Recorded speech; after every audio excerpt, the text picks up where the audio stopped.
Next, Under the Lights. All the months of hard work comes to this. One game for the memory of a lifetime. Big time player make big time plays and big time game. Who will be partying in Daytona, Orlando, or South Florida? Who owns bragging rights? State records are set and then broken. A rematch of the 2014 title game. Blue Darters and Explorers. We have fourth quarter comebacks and catches that will be talked about for decades. First time in school history, let's go. All under the lights.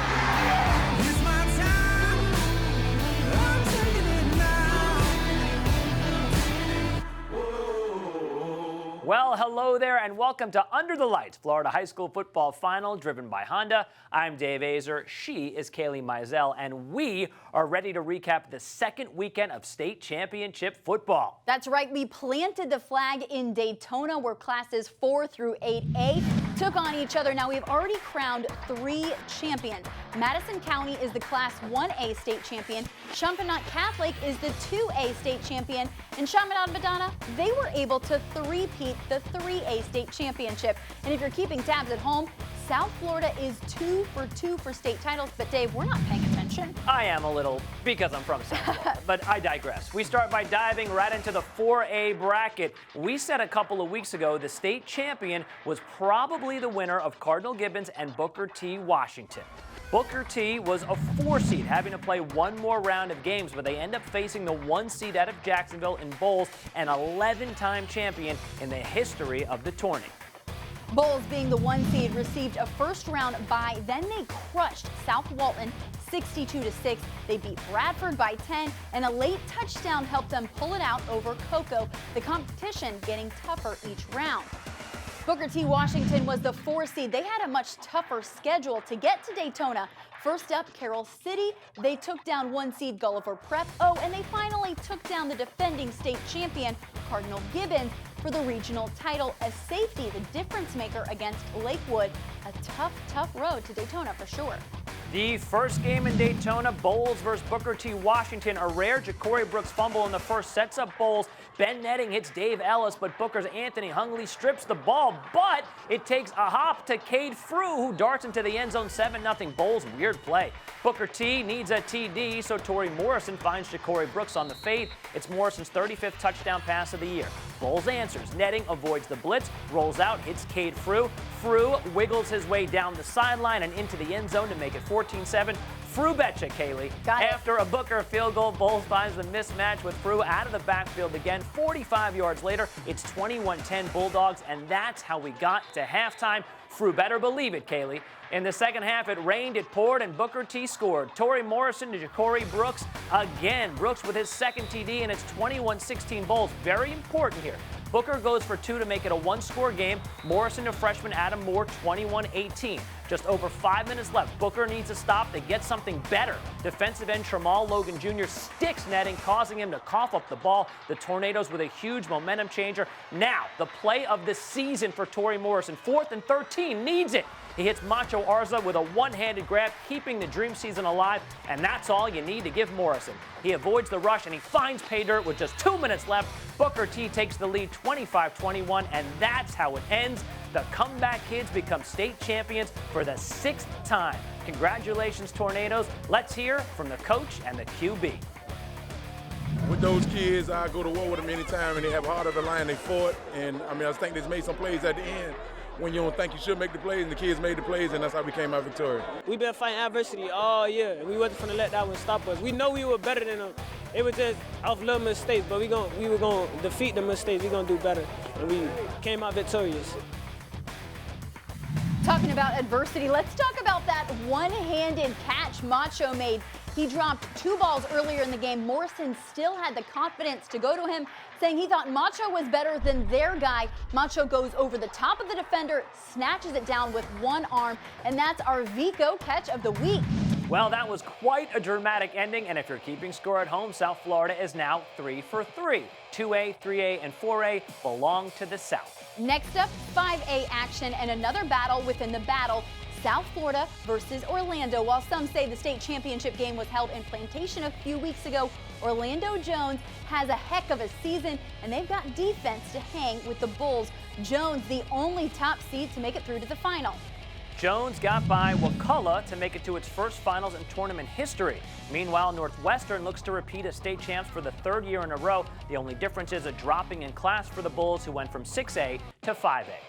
Jones has a regular season victory over 8A Apopka on its resume. Didn't have an easy road to Daytona. The Tigers doubled Bishop Moore, Nature Coast Tech, and Vanguard before they took down top-seeded Wakulla. The bull run to Daytona, to put it in Dow Jones terms, stocks were soaring. A bullish market with a bunch of blowouts. The only test coming from American Heritage, which ended 23-20, and you could argue that was for all the marbles because Heritage is a tough team.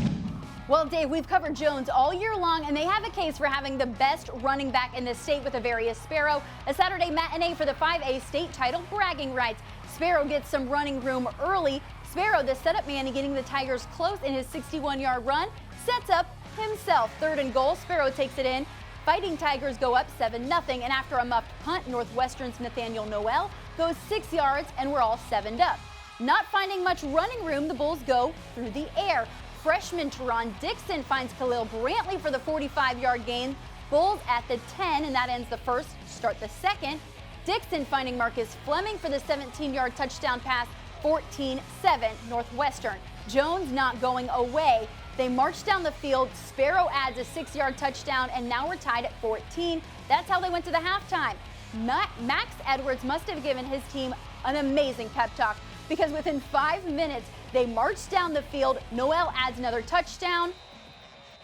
And then Jones kicks a field goal, 21-14, to close out the third quarter. The Bulls add more. Noel gets across the goal line on the third try, 28-17. And then after the Bulls stop Jones on downs, Romeo Brinson gets the jump ball and then rocks the baby because the celebration begins. Northwestern wins its 3rd straight title, 34-17. I think he grew up today. He's no more longer a freshman. Right now he's a sophomore, so he did a real good job. He managed the game. He did not hurt us, and he stuck with the game plan. Look, I'm so proud of him and the coaches.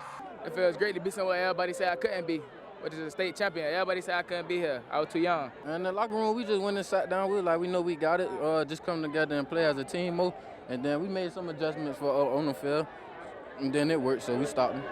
We went in the locker room. We told ourselves that we had to win the second half. We felt like we lost the first half, so we told ourselves we had to win the second half. And that marks the end of the first quarter, but we are just getting warmed up. 3 more championships to go. Keep it here. A record-breaking performance and Bulls on parade. The Raiders go for gold. Next, Under the Lights. Under the Lights is driven by Honda. Visit your local Honda dealer today. By Advent Health. Our goal is to help you feel whole. And by the Florida Lottery. It's your ticket. Claim it. Welcome back to Florida High School Football Final. Under the Lights, we have 3 more state title games to get to. And so far, Kailey, South Florida is a perfect 4 for 4 in title games that they've had a representative in, sending a message to the rest of the state about bragging rights. In Class 6A, we look at the 1 seed coming all the way out of Pensacola. Escambia working to get a perfect season. 14-0, looking to go 15-0. They haven't really been tested, though, in the playoffs. They beat every opponent by 20 or more points, and they've averaged 38 points a game while giving up 6 scores in 4 weeks. For Central, they've averaged 40 points a game. On defense, posted 2 shutouts, but Palmetto made them prove themselves. They escaped 34-30. Escambia versus Central under the lights on Thursday with a holiday feel. Here we go. A little rain, but that's no problem for Central because they have Amari Daniels, and Amari goes the distance, 76 yards for the star tailback, and it's 7-0 Rockets. After an Escambia fumble, Daniels does it again, this time from 27 yards out, and now it's 14-0 Rockets. Escambia is in trouble because that is the 3rd touchdown of the game for Daniels, and it's 21-0. But it's okay because Escambia has DT Gideon, and he changes things dramatically. He takes the slant all the way down to the 1-yard line before he's finally tripped up. Frank Peasant will finish the drive. 21-7, Central leads. Second quarter, Central on 4th and 3. K-John Owens out of the Wildcat. He scores to make it 28-7. Escambia getting the offense going now. A.B. Smith, he's going to find Peasant. Peasant is going to reverse field. He's going to come all the way to the left. He's even going to put the ball in the left hand like a pro. Then he's going to scamper down the sideline before being pushed out of bounds. And now A.B. Smith with a swing pass to Gideon, and he scores, cutting Central's lead to 28-13. But Central just finding all kinds of space in that defensive line. Juan Henry hits the hole and rumbles down the middle of the field, takes it to the 1-yard line. From there, we go back to K-John Owens. He does the rest. He scores. It's 35-13. Is there any defense in this game? I don't think so. A.B. Smith hooks up again with D.T. Gideon on the slant. This one's a 56-yard touchdown reception. Extra point no good. 35-19. The Rockets can throw. Travis March to the outstretched arms of Yulkeith Brown. 41-19 Central at the half. Second half, Escambia's ball. Frank Peasant gets ahead of steam and mows down Yulkeith Brown at the goal line. Ouch. 41-27 Central. Back to the Rockets on offense. Amari Daniels gets his 4th touchdown from 29 yards out behind Lawrence Seymour and a pancake block. That made it 48-27. Central wins 62-27, breaking a state championship rushing record with 498 yards. Their 6th state title of the decade. Congratulations, Rockets. And here's head coach Roland Smith Jr. Our offensive linemen did a tremendous job. You know, we do a good job up front. I've been doing this thing a long time. In order for you to win a state championship, you have to be able to run the ball so you can be able to pass the ball too as well. I'm proud of my O-line, man. We talk about it all day in and day out, every day, man. We just tell y'all all we need is creases, and we just make the play and make everything happen. That's it. The team rushing record was set by Bluntstown last Saturday with 450 yards. And Dave mentioned it, it was set again by Central, whose rushing attack was a whopping 498 yards. Two of the guys who helped are Amari Daniels, who rushed for 188 yards on 16 carries, and K-John Owens, who had 165 yards. And the record really is a team effort. Of course, you got to shout out the boys up front. It's running by you, ain't no selfishness, ain't one guy get all the shine, We all grind, we all, finish our sprints, we all great running back. So, that we had to prove that tonight. My old lineman, he good, yeah. So, I get, we all, this we've been grinding for, man. We prepare for moments like this. Gotta love giving the love to the O-line. We are halfway home with still 2 more title games to go. Grab your popcorn and get ready. Still to come, Apopka and Columbus highlights. Next, Under the Lights.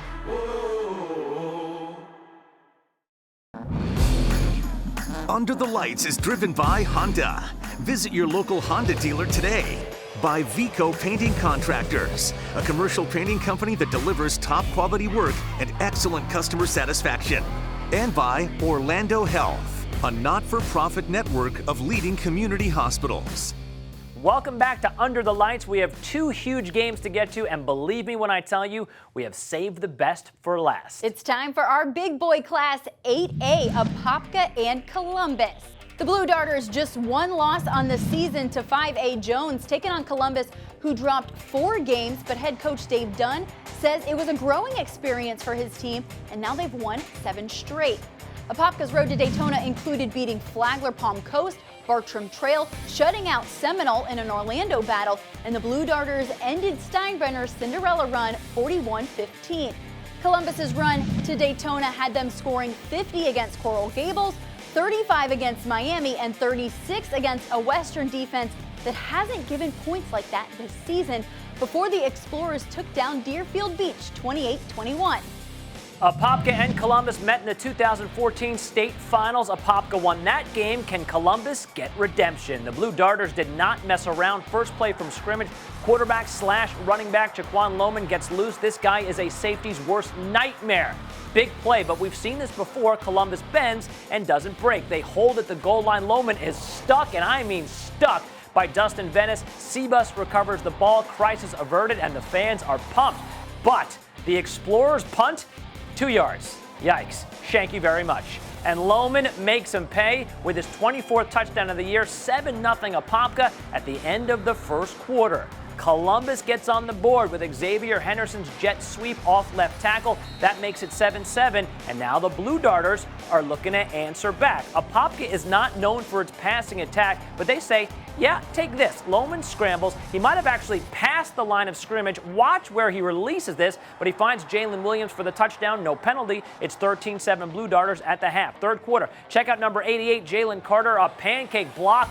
Tremore Jackson walks it in 20-7 Apopka, end of the third. Where is the explosive Henry Parrish? Well, he's right here. Parrish finally gets some daylight, makes a couple of great moves, and pulls off a very crafty run, and that run sets up a Brandon McDuffie touchdown pass to, guess who? Henry Parrish. Great play by McDuffie to keep the play alive after the ball hits the ground. Extra point block. 20-13 Apopka. Columbus gets the ball back after a 3-and-out, and it's fingernail biting time. McDuffie scrambles, finds Xavier Henderson. He's brought down at the 5-yard line. Are you kidding me? Here we go. McDuffie hits a wide open Parrish who gets to the pylon. Touchdown Explorers, 20-19. Pandemonium. 8 seconds left. Do you kick the extra point, Kailey? No, you don't. Coach Dunn goes for 2, and he likes the linebacker mismatch in the flat. It's Jabbar McSween for the score. Columbus leads for the first time, 21-20. The Explorers hold on. They win their first state title. An incredible game, an instant classic. We're going to let it all hang out. I said we didn't come this far to tie. At first, I was nervous. I ain't gonna lie, I was nervous. But then the crowd started cheering, and I just kept getting the confidence. You know, now, look at us, state champs. You gotta have that dog mentality. It's never over until it's over. We've been grinding all year for this, all 2 years for this, and we couldn't go home empty-handed. The epic game also features our Orlando Health Block of the Week. University of Georgia commit Jalen Carter, big number 88 in blue with a blueberry pancake. Had to get 2 angles to show you, but if you were there in person, you know it was nasty. It's our Orlando Health Block of the Week. Wow. Exciting games, and there's still one more to go. I know. Get the 4 fingers up. Still to come, St. Thomas back for some unfinished business.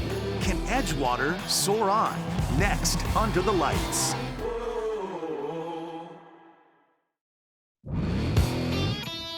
The Florida Lottery Player of the Week is Trevin Smith from Bluntstown High School.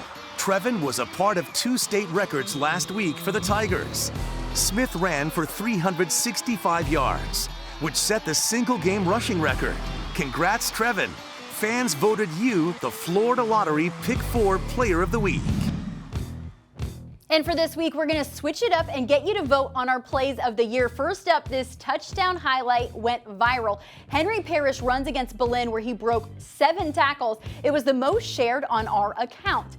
Next up, Willie Taggart Jr. of Florida High. He found George Henderson for 62 yards and the touchdown to lift the Seminoles to a 21-14 victory in the playoffs.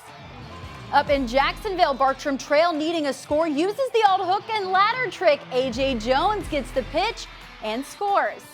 And Victory Christian versus Berkeley Prep, a battle of the unbeatens. Calling this play the Superman Preston to Keyshawn Covington for the score. You know, we could also just show the last 2 minutes of the Columbus State Championship game because there's tons of highlights in there.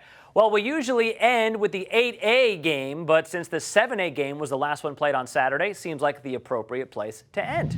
Edgewater's run was a bit contested through the playoffs. Just look at all the scores, all the tight games, and the big one against Armwood. A lot of people thought Armwood would be playing St. Thomas. Instead, Cameron Duke's team brought heartache to Seffner. St. Thomas wasn't messing around in the playoffs. They had 4 games, 3 shutouts, only gave up 19 points to Plantation. The Venice game, pure dominance. All right, here we go. Can St. Thomas hold Edgewater's Connolly brothers in check? Isaiah Connolly rushed for 21-61, 2,161 yards this season. First quarter, it's not Isaiah Connolly. Misdirection, and Christian Leary gets the ball, and he's taking it to the house. Edgewater with the early 7-0 lead. Here's a big play by Edgewater's D. St. Thomas on 4th and goal from the 2. Stuffed, but St. Thomas plays defense too.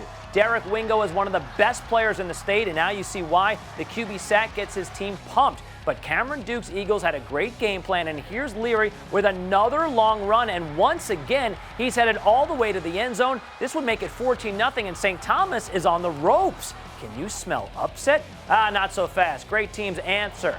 Anthony Hankerson takes the handoff and explodes for the second quarter touchdown, and the Raiders now trail the Eagles 14-7. That was the score at half. Second half, more from the Raiders defense. Blaine Anderson steps in front of the Cannon Mobley pass, and St. Thomas is in business. QB Zion Turner can't find anybody to throw to, so he tucks the ball and takes off. Turner crosses the goal line, and it's 14 all, and if it works once, Kailey, you might as well go back to it again. Turner calls his own number once more for another third-quarter touchdown, 21-14 Raiders. St. Thomas looks to turn out the lights. Turner to Marcus Rosemey, who gets his 10th TD catch of the season, 28-17. But Edgewater still has life. Mobley to Tommy Hill in the end zone for the touchdown. Eagles go for two. They don't get it. It's 28-23, but Edgewater gets the ball back with a chance for a comeback win. Mobley to Hill again to the 23-yard line. 4 seconds left. Last play. Mobley to pass, looking for Hill. Marcus Rosemey playing defense picks it off, and he shuts the door with a pick. St. Thomas wins 28-23 to cap an undefeated season and capture its 11th state title. Congratulations, Raiders. Jason Taylor getting dunked. Our defense stepped up. With, everything happened in dramatic fashion, but this is what state championships are really all about. Man, it just feels great. We've been working all season, all season. So much blood, sweat, and tears. We don't deserve to be here. We earned to be here. It's really a gift from God. We put so much into this, so much emphasis throughout the week. This just wasn't a state championship. Every week we played was a state championship. We treated every week as it was this game. To get to this moment, we just seized the moment. Down 14, coming out of half, we told each other, just have faith. When adversity hit us, we get motivated, so we just got dig deep and we just kept playing. I told you, boy, what I told you. Yes, sir, that's it. The next play is the only play that counts, and that's the biggest thing that Coach Rise stresses on us. Coach Taylor, those guys have all been in those positions. Coach Taylor's been to the highest level, and he knows that some things could happen, and one play can make the whole game change. So, same thing. Adversity strikes, we just get motivated. For me to be able to be a leader and keep those guys going, that's what makes our defense so great. And Dave, not to be lost in that performance was Isaiah Connolly's effort in the tournament. During the game, he reset the rushing attempts record for the championships with a collective 157 carries. He passes the current Tennessee Titans tailback Derrick Henry, who held the record with 143. Not the prize that he and the Eagles wanted, but nonetheless, congrats on some grown man running. The tip of the hat to Mr. Connolly. Well, clearly, we need to be doing hour-long shows because there is just so much great stuff in here. What a fun weekend. And by the way, let's mention it, South Florida, 7 for 7 in state title games, just setting the bar really high. That they are. We want to thank you again to the FHSAA for all of the hospitality. And it's been a great season. Congrats to the winners. This has been Under the Lights Florida High School Football Final, driven by Honda.